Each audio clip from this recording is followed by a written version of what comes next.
है friends, welcome back. इस video के अंदर एलआईसी ऑफ इंडिया के करंट चार्ट पैटर्न और फाइनेंशियल्स के बारे में डिटेल में समझने वाले हैं कि स्विंग ट्रेडिंग और लॉन्ग टर्म के लिए खरीदना चाहिए, बेचना चाहिए या होल्ड करना चाहिए। तो चलिए सीखते हैं एक साथ।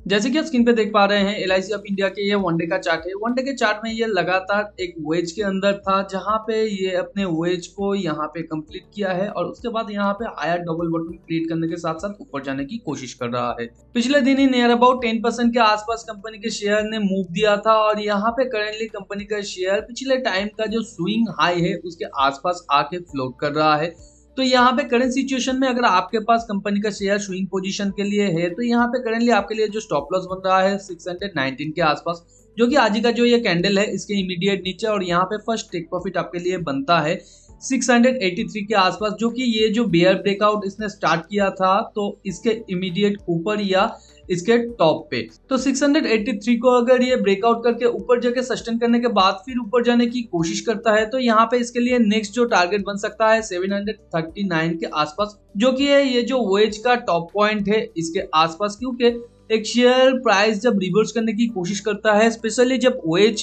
पैटर्न के थ्रू, तो वेज के स्टार्टिंग पॉइंट या उसके 80% रेडिएशन के अंदर आने की कोशिश करता है, तो इसलिए इसका नेक्स्ट टारगेट यही होगा। तो करंट सिचुएशन में यहाँ पे अगर आप कंपनी के शेयर को होल्ड कर रहे हैं, मोर देन 9% के आसपास इसका मूव था और कैंडल भी बिग था,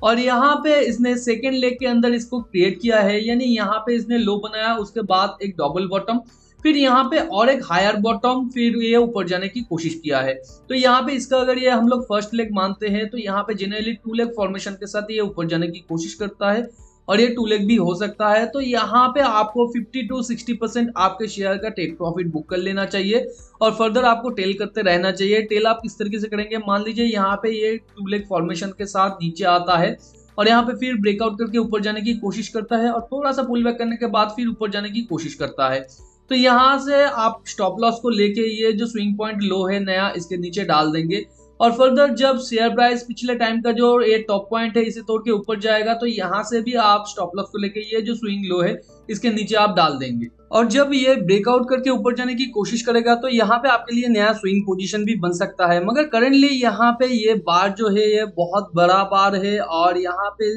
इस बार के बाद इसने एक एग्जॉशन बार क्रिएट किया है। एग्जॉशन बार यानी पिछले टाइम का अगर आप कई बारों को देखें तो यहाँ पे बहुत छोटा छोटा इसने बार क्रिएट किया था और अचानक इसने एक बिग मूव लिया है। तो यहाँ पे ये स्ट्रेंथ को भी दर्शाता है, मगर उसके साथ साथ इसके अंदर एक एग्जॉशन का भी मूव है। तो जनरली एक एग्जॉशन के बाद एक पुल बैक या डीप पुल बैक का एक चांसेस होता है, और अगर यहाँ पे डीप पुल बैक होता है उसके बाद अगर आपको यहाँ पे ब्रेकआउट के बाद एक बॉटम क्रिएट करके फिर ये ऊपर जाने की कोशिश करता है तो यहाँ पे आपके लिए स्विंग पोजीशन बनेगा। और अगर ये इस पोजीशन या इस पॉइंट को तोड़ के, ये पिछले टाइम का जो टॉप पॉइंट है इसे तोड़ के यहाँ पे सस्टेन करके फिर ऊपर जाने की कोशिश करता है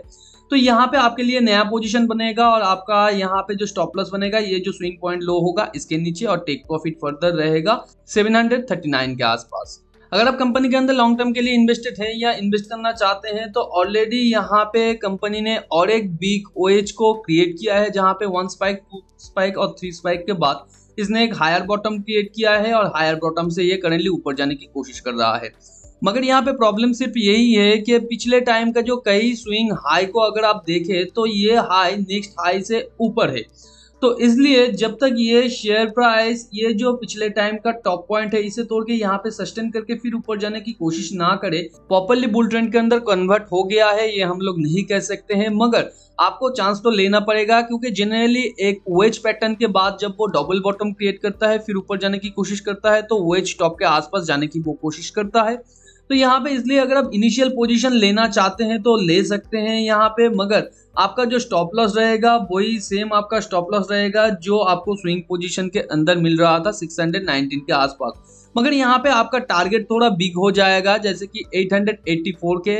आसपास से 918 के आसपास तक, यानी ये जो टॉप पॉइंट है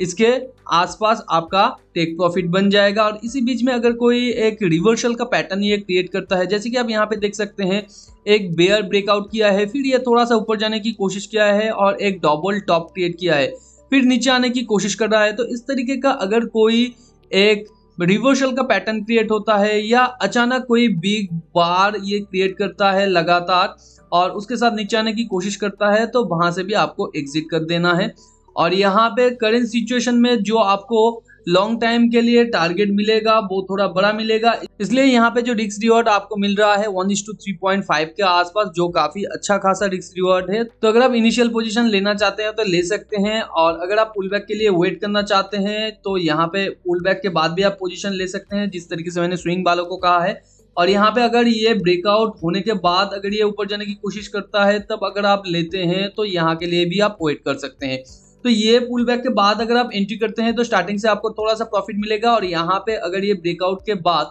अगर कंसोलिडेशन के साथ साथ ऊपर जाने की कोशिश करता है तो यहाँ पे भी आपको स्टार्टिंग से थोड़ा प्रॉफिट मिलेगा, मगर करंट सिचुएशन में यहाँ पे थोड़ा सा आपको लॉस भी हो सकता है। और इस बिग टारगेट को अचीव करने के लिए कंपनी को अपने क्वार्टर ऑन क्वार्टर रिजल्ट को सही करना होगा। जैसे कि पिछले क्वार्टर से इसका रेवेन्यू तो बढ़ा है, मगर ईयर ऑन ईयर बेसिस पे इसका रेवेन्यू घट गया है, और यहाँ पे धीरे धीरे ये अपने नेट प्रॉफिट मार्जिन को इंक्रीज करने की कोशिश कर रहा है। और यहाँ पे कंपनी का नेट प्रॉफिट लगातार यहाँ पे क्वार्टर ऑन क्वार्टर बेसिस पे और ईयर ऑन ईयर बेसिस पे भी घट रहा है, तो ये यहाँ पे कंपनी के लिए कंसर्न है। तो ये सारा चीज कंपनी को ठीक करना होगा अगर कंपनी को बिग टारगेट को अचीव करना है। तो क्वार्टर ऑन क्वार्टर रिजल्ट को भी आप धीरे धीरे ट्रैक करते रहिए। फिनेंशियल एनालिसिस अगर आप करना नहीं जानते हैं या फिनेंशियल टर्म आपको समझ में नहीं आता है, तो वीडियो के डिस्क्रिप्शन पे बहुत सारा प्लेलिस्ट का लिंक दिया हुआ है, जहां पे आप स्टेप बाय स्टेप जाके सीख सकते हैं। टेलीग्राम चैनल को भी ज्वाइन कर लीजिए, क्योंकि अचानक कोई अपॉर्चुनिटी इमर्ज होता है तो वहीं पे पहले अपडेट दिया जाता है, क्योंकि वीडियो बनाना बहुत ज्यादा टाइम कंज्यूमिंग हो जाता है। मिलते हैं अगले वीडियो पर, तब तक के लिए अपना बहुत ज्यादा ध्यान रखिए। Thanks for watching and happy investing.